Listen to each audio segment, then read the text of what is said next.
नमस्कार साथियों, आपका अपने चैनल नॉलेजेनिक्स पे आप सभी का स्वागत है। आज मैं आपके समक्ष निष्ठा प्रशिक्षण मॉड्यूल 3 के अंतिम भाग के प्रश्नों को लेकर आया हूँ। उम्मीद करता हूँ आपने मॉड्यूल 1 और मॉड्यूल 2 को अच्छे से पूर्ण कर लिया होगा। मॉड्यूल 3 हमें 30 अक्टूबर तक पूर्ण कर लेना है। उत्तर प्रदेश सरकार ने कुल 18 मॉड्यूल बनाए हैं जो हमें 15 जनवरी 2021 तक पूर्ण कर लेना होगा। जो भी मॉड्यूल हैं उनके कंटेंट्स को आप अवश्य समय देकर पढ़ें, अच्छे से पढ़ें, उसके बाद ही प्रश्नों को हल करें, क्योंकि जो भी आपका प्रोग्रेस होगा वो लर्निंग पासबुक में रिकॉर्ड किया जाएगा और हो सकता है कि इन 18 मॉड्यूलों को पूर्ण करने के पश्चात प्रदेश सरकार हमारी परीक्षा भी आयोजित कर सकती है। तो इसलिए मॉड्यूलों पर अवश्य ध्यान दें, उनके कंटेंट को अच्छे तरीके से पढ़ें, उसके पश्चात ही इन प्रश्नों को हल करने की कोशिश करें या हल करें। और एक और आपसे छोटी सी अनुरोध है, अगर आप हमारे चैनल पर नए हैं तो हमारे चैनल को अवश्य सब्सक्राइब कर लें। तो चलिए बिना देरी के हम अपने इस वीडियो को शुरू करते हैं।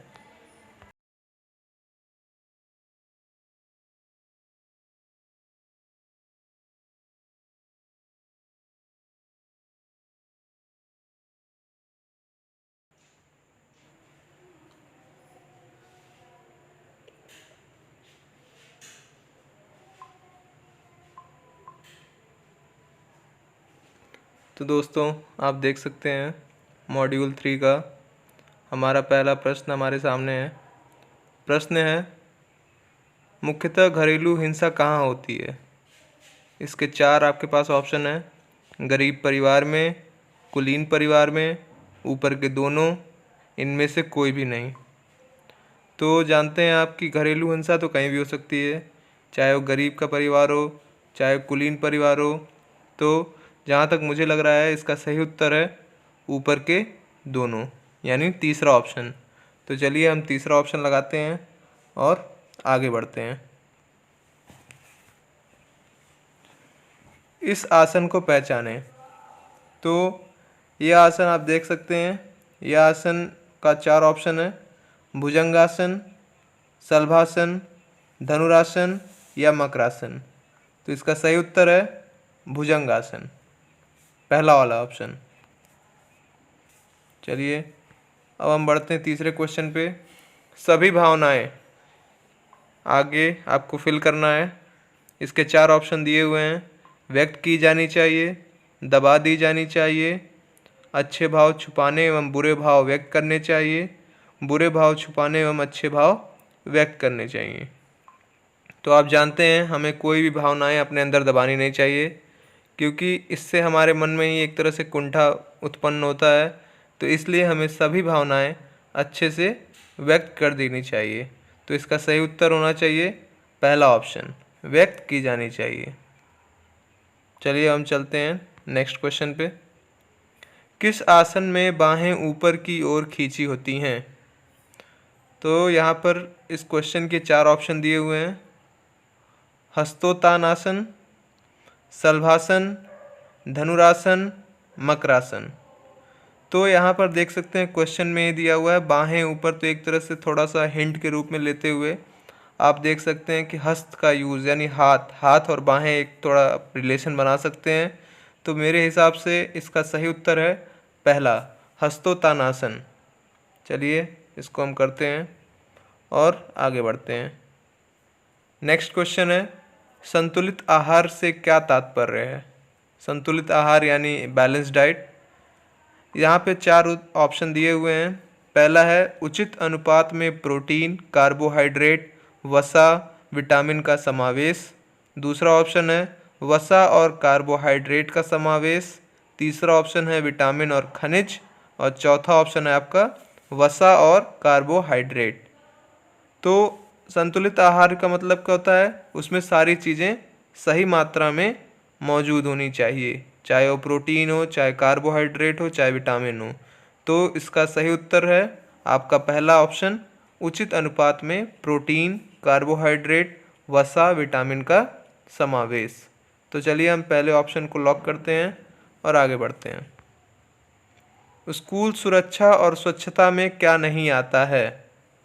यहाँ देखिएगा, ध्यान दीजिएगा, स्कूल सुरक्षा और स्वच्छता में क्या नहीं आता है। पहला ऑप्शन पीने का पानी और भूकंप। दूसरा ऑप्शन अपर्याप्त स्वच्छता सुविधाएं और सड़क सुरक्षा। तीसरा ऑप्शन सांपों और किसी भी अन्य कीटों द्वारा परिसर पर आक्रमण, टूटी हुई या कोई बाउंड्री नहीं होना। या चौथा इनमें से कोई भी नहीं। तो आप देख सकते हैं, स्वच्छ पानी होना, स्वच्छता की सुविधाएं, सड़क सुरक्षा, सांपों का जो भी मतलब या कीट परिसर को लेके जो भी उनके कार्य हैं, या बाउंड्री को लेके, ये तीनों कार्य आपके सुरक्षा और स्वच्छता में आते हैं। तो इसका ऑप्शन होगा आपका चौथा नंबर वाला ऑप्शन, इनमें से कोई भी नहीं। तो चलिए अब हम आगे बढ़ते हैं चौथे ऑप्शन को लॉक करके। अगला क्वेश्चन है, शारीरिक स्वास्थ्य में क्या नहीं आता? शारीरिक स्वास्थ्य, पहला ऑप्शन है व्यायाम, दूसरा योग, तीसरा ऑप्शन है टीवी पर व्यायाम देखना, चौथा ऑप्शन है घरेलू शारीरिक गतिविधियाँ। तो आप देख सकते हैं, शारीरिक स्वास्थ्य में आप व्यायाम करिए, वो आपके शरीर के लिए अच्छा होता है, योग करना अच्छा होता है।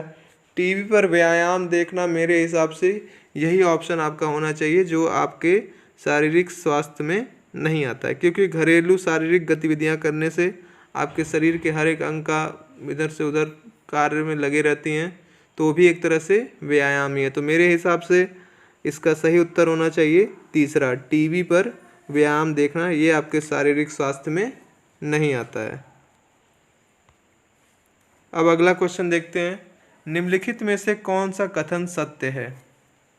ऑप्शन है हमारे शरीर में परिवर्तन प्राकृतिक, सामान्य और स्वस्थ होते हैं। दूसरा ऑप्शन बच्चों के बीच सभी परिवर्तन एक ही समय में होते हैं। तीसरा ऑप्शन शारीरिक परिवर्तन हमेशा मानसिक सामाजिक परिवर्तनों से पहले होते हैं। और चौथा ऑप्शन है बच्चे कभी तनाव महसूस नहीं करते। तो आप देख सकते हैं यहाँ पर मुझे तो पहला ऑप्शन ही सही लग रहा है कि हमारे शरीर में परिवर्तन प्राकृतिक, सामान्य और स्वस्थ होते हैं, यही कथन एक तरह से सही है। इन चारों में से पहला कथन सही लग रहा है। तो चलिए हम पहले वाले ऑप्शन को लॉक करते हैं और आगे बढ़ते हैं। शारीरिक शिक्षा में किनका समेकन किया जा सकता है? शारीरिक शिक्षा में किनका समेकन किया जा सकता है? तो इसका ऑप्शन आप देख सकते हैं, केवल विज्ञान और सामाजिक विज्ञान, केवल भाषा और विज्ञान, अतिरिक्त पाठ्यक्रम गतिविधियाँ, या सभी। तो शारीरिक शिक्षा की बात हो रही है तो विज्ञान, सामाजिक विज्ञान भी होना चाहिए, भाषा और विज्ञान भी, और साथ ही साथ इसके अतिरिक्त और भी जो भी पाठ्यक्रम की गतिविधियां हैं उनको भी इंक्लूड किया जाता है। तो इसका सही उत्तर होगा सभी, चौथा ऑप्शन। चलिए आगे बढ़ते हैं अब हम। इंटरनेट, गैजेट और मीडिया के सुरक्षित उपयोग में क्या क्या शामिल है? साइबर बदमाशी, बुलिंग, दूसरा ऑप्शन अजनबियों के साथ व्यक्तिगत विवरण साझा करना, सोशल मीडिया पर व्यक्तिगत विवरण साझा नहीं करना, और सोशल मीडिया पर व्यक्तिगत स्थिति को नियमित रूप से अपडेट करना। तो इंटरनेट, गैजेट और मीडिया के सुरक्षित उपयोग की बात हो रही है, तो इसमें हम सुरक्षित कैसे रह सकते हैं? जब हम सोशल मीडिया पर अपने व्यक्तिगत विवरण साझा ना करें। तो इसका सही उत्तर क्या होगा? तीसरा ऑप्शन, सोशल मीडिया पर व्यक्तिगत विवरण साझा नहीं करना। तो देखिए दोस्तों, हमने टोटल 10 क्वेश्चंस थे और 10 के 10 हमने अटेम्प्ट किए, कोई भी क्वेश्चन हमने स्किप नहीं किया है। अब चलिए हम देखते हैं हमारा फाइनल रिजल्ट क्या रखता है। तो हम सबमिट बटन पे क्लिक करते हैं, लेट्स सी हमारा क्या आंसर आता है। तो देखिए दोस्तों, हमने अपना जो भी प्रश्न थे 10 के 10 पूरे सॉल्व किए, हमें 10 में 10 अंक प्राप्त हुए। इसी तरह आप भी इन प्रश्नों को देख के सॉल्व कर सकते हैं।